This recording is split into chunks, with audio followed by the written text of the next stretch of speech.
Welcome back to my channel दोस्तों। स्वागत है आपका अपने YouTube channel only air force navy में। अभी इंग्लिश का प्रैक्टिस सेट है जो एयरफोर्स के लिए बहुत ही इम्पोर्टेंट है और यह दिशा पब्लिकेशन बुक से लिया गया है।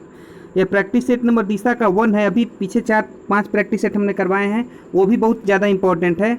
और एयरफोर्स का एग्ज़ाम का डेट नवंबर में आ गया है, इसलिए आप लोग अच्छे से तैयारी कीजिए। तो चलते हैं आज का हम लोग पहला क्वेश्चन की ओर। पूछ रहा है पहला क्वेश्चन कि find the meaning of the given word, यानी meaning of the given word यानी इसका साइनो बताना है। क्या लग्जरियंट है, तो लग्जरियंट का मतलब क्या होता है? प्रचुर होता है, प्रचुर मात्रा में। तो इसका ऑप्शन ए है लग्जरी लविंग, बी है लवली, सी है रिच और डी है एबोंडेंट। तो यहाँ पर आप देखिएगा तो इसका क्लोज मीनिंग कौन सा होगा? ऑप्शन इसका कौन सा सही हो जाएगा? ऑप्शन हमारा इसका डी सही हो जाएगा। लग्जरियंट यही हमारा क्या हो जाएगा? इसका सही हो जाएगा, एबोंडेंट हो जाएगा, प्रचुर। तो चलते हैं हम अपना दूसरा क्वेश्चन की ओर। क्या है? Find the word opposite in meaning of the given word, यानी उसका एंटो बताना है। क्या है? फ्लोरिड। तो फ्लोरिड का मतलब क्या होता है? गहरे रंग का। फ्लोरिड का मतलब क्या होता है? गहरे रंग का। तो बताइए आप लोग इसमें कौन सा सही होगा? पहला है वीक है, पेल है, मोनोटोनस है और अगली है। तो इसका राइट ऑप्शन जो होगा वो हमारा कौन हो जाएगा? बी हो जाएगा। पहले क्या कीजिए, वीडियो को पॉज करके आप लोग खुद से आंसर कीजिए, देखिए आपका कितना स्कोर आया है। अब चलते हैं थर्ड वन में। द क्या है? फाइंड द करेक्ट अल्टरनेटिव, यानी चारों में से एक ऑप्शन को सही करना है। The hotel was not too expensive blank, was it, wasn't it, is it, isn't it, इसमें बताना है। तो क्वेश्चन टैग का है हमारा क्वेश्चन है। तो आप लोग क्वेश्चन टैग पढ़े होंगे तो क्या होता है कि अगर इस पार्ट में हमारा निगेटिव है तो इधर क्या आता है? हमारा अफर्मेटिव आता है। इधर क्या आएगा? अफर्मेटिव आएगा। तो अफर्मेटिव वाला अगर हम देखेंगे तो अफर्मेटिव वाला हमारा कितना है? 2 ही है, एक वो इज इट है और एक वाज इट है। तो इस 2 में से देखना है। तो वाज में यहाँ पर वाज है तो हमारा जो इस साइड में भी होना चाहिए वो भी क्या होना चाहिए? वाज ही होना चाहिए। तो ऑप्शन हमारा ए सही हो जाएगा, वाज इट सही हो जाएगा। अब चलते हैं हम लोग 4 क्वेश्चन की ओर। 4 क्वेश्चन कह रहा है लाइक ह्यूमन्स जू animals must have a dentist blank there teeth, यानी जैसे मानव के लिए डेंटिस्ट है तो उसी तरह से जू एनिमल्स के लिए भी एक डेंटिस्ट होना चाहिए। तो इसमें ऑप्शन आपका है feel, filled, feeling, to be filled. तो इसका जो करेक्ट आंसर होगा बताइए कौन सा होगा? इसका करेक्ट आंसर क्या हो जाएगा? सी हो जाएगा, फीलिंग दियर टीथ। फीलिंग दियर टीथ होगा। अब अगर आप इस चैनल पर नए तो प्लीज़ मेरे चैनल को सब्सक्राइब कीजिए और बेल आइकन को ऑन कीजिए। और चलते हैं हम लोग 5 क्वेश्चन की ओर। 5 क्वेश्चन क्या है? It was very kind of you to do the washing up but you blank it. Option है didn't have to do, hadn't to do, might not have done, must not have. इसमें बताना है कि आपका कौन सा सही होगा। आशा करते हैं कि आपने इसका ऑप्शन चुन लिया होगा। तो इसका करेक्ट ऑप्शन होगा डी होगा, must not have, must not have. अब 6 है he went blank sea Elon.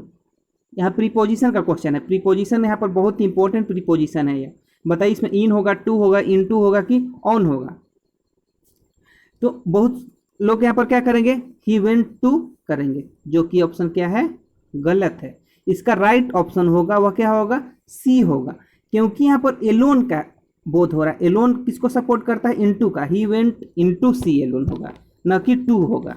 ध्यान रखिएगा आप लोग। 7 नंबर क्वेश्चन में चलते हैं। The blank of our civilization from an agricultural society to today's complex industrial world was accompanied by war. यहाँ पर बताना है कि ऑप्शन ए में क्या है? एडजस्टमेंट है, उसके बाद बी में माइग्रेशन है, सी में रूट है और डी में क्या है? मेटामोरफोसिस है। तो इसका जो करेक्ट आंसर होगा वो कौन सा हो जाएगा? हमारा डी हो जाएगा। मेटामोरफोसिस में इसका होता है रूपांतरण या काया पलट। रूपांतरण या काया पलट होगा। तो यही हमारा राइट ऑप्शन बी होगा। अब चलते हैं हम लोग 8 क्वेश्चन की ओर। एरर डिटेक्शन है कि किस पार्ट में एरर आपको फाइंड करना है। तो पढ़िए क्वेश्चन को अच्छे से। He is university professor but of his 3 sons neither has any merit, और डी में है नो एरर। बताना है आपको इसमें कौन सा एरर है। तो बताइए कौन सा एरर है? इसमें जो राइट ऑप्शन है वो हमारा कौन सा है? ऑप्शन सी है। इसी में एरर है, सी पार्ट में एरर है। आप लोग यहाँ पर ध्यान दीजिएगा, क्यों एरर है यहाँ पर? क्योंकि नाइदर का यूज जो होता है वो दो चीज़ के लिए होता है, टू थिंग्स के लिए होता है, लेकिन यहाँ पर 3 है तो दो से अधिक के लिए किसका यूज होता है, नन का यूज होता है। तो नाइदर के जगह पर क्या होना चाहिए, नन होना चाहिए, यहीं पर ईरर है। अब चलते हैं 9 नंबर क्वेश्चन में। तो 9 नंबर भी क्या है, 9 नंबर हमारा ईरर ही है। तो 9 में क्या है, after knowing truth they took the right decision in the matter, और लास्ट है नो ईरर। तो इसमें बताना है, तो इसमें जो राइट ऑप्शन है हमारा कहाँ पर ईरर है, ए पार्ट में ईरर है। ए में क्या ईरर है, तो नोइंग द ट्रूथ है, यहाँ पर क्या हो जाएगा, यहाँ पर द होगा, नोइंग द ट्रूथ होगा। अब लोग पता है कि टेलिंग स्पीक द ट्रूथ होता है, टेलिंग अ लाई होता है, तो यहाँ पर द होगा। यही हमारा क्या है, गलत है, जहाँ पर द नहीं किया गया है। अब 10 में है क्या है हमारा, वन वर्ड सब्स्टिट्यूशन है। 10, 11 में क्या है, वन वर्ड सब्स्टिट्यूशन है। An under hand device resourced to in order to justify misconduct. बताना इसका राइट आंसर कौन सा होगा। तो पहला है हमारा क्या है, पहला है सब्टरफ्यूज है। सब्टरफ्यूज मीन्स क्या होता है, छल या कपट होता है। उसके बाद है बी क्या है, मैन्यूवरेस है। मैन्यूवरेस मीन्स क्या होगा, मैन्यूवरेस इसका क्या हो जाएगा, सही ऑप्शन हो जाएगा। और सी में है क्या है, स्ट्रैटेजम है। स्ट्रैटेजम मीन्स क्या होता है, वो उसमें छल या कपट होता है। और कॉम्प्लिसिटी मीन्स क्या होता है, सहभागिता होता है। तो हमारा ऑप्शन कौन सा सही हो जाएगा, बी सही हो जाएगा इसका। अब 11 नंबर में चलते हैं हम लोग।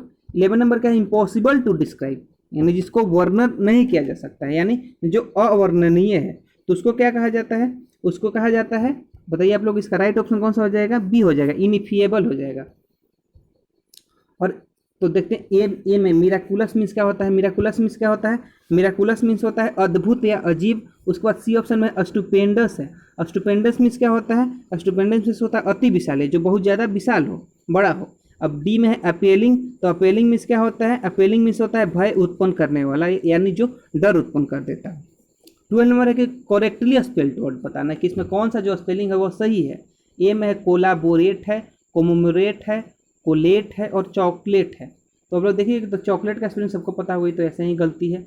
कोलेट, कोलेट को देखिएगा तो COLLATE होता है। कोलेट का स्पेलिंग क्या होता है, COLL होता है, तो ये भी गलती है। तो कोलेट मीन्स होता है क्या, कोलेट मीन्स होता है मुकाबला करना। उसके बाद बी में है कोमेमोरेट है।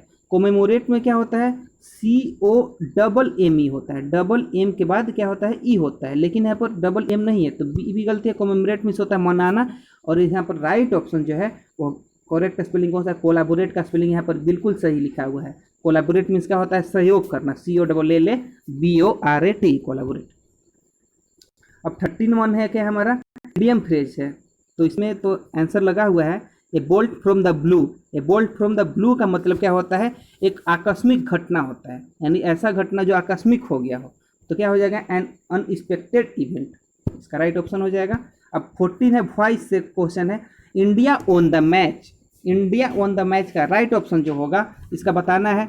तो इंडिया ऑन द मैच यानी भारत ने मैच जीता, तो इसका जो राइट ऑप्शन होगा, ए में है कि the match has been won by the India, B है the match was won by India, उसके बाद सी है the match were won by India, और डी है नन ऑफ द एबव। तो यहाँ पर देखिएगा कि इंडिया ऑन द मैच क्या है, पास्ट इंडिफिनिट है, तो पास्ट इंडिफिनिट क्या हो जाएगा, क्या हो जाएगा, इसका बी ऑप्शन से हो जाएगा, the match was won by the India, by India. उसके बाद 15 है, she says Reema comes late. Indirect speech में इसको क्या करना है, बदलना है। तो यहाँ पर क्या है, प्रेजेंट इंडिफिनिट है, तो प्रेजेंट इंडिफिनिट है, सी सेज है, तो सेज ही में रहेगा, सी सेज। और उसके बाद क्या है, उसके बाद है कि रीमा कम्स लेट, तो प्रेजेंट इंडिफिनिट का क्या होता है, प्रेजेंट इंडिफिनिट में ही होता है, तो इसका ऑप्शन कौन सा सी हो जाएगा, बी हो जाएगा, she says that Reema comes late, यानी ऑप्शन इसका कौन सा सही हो जाएगा, बी से हो जाएगा 15 का। आशा करते हैं कि आपको यह पसंद आया होगा। अगर पसंद आए तो दोस्तों के साथ शेयर कीजिए और वीडियो को लाइक करना नहीं भूलिए। थैंक यू, जय हिंद। मिलते हैं अगले प्रैक्टिस सेट में।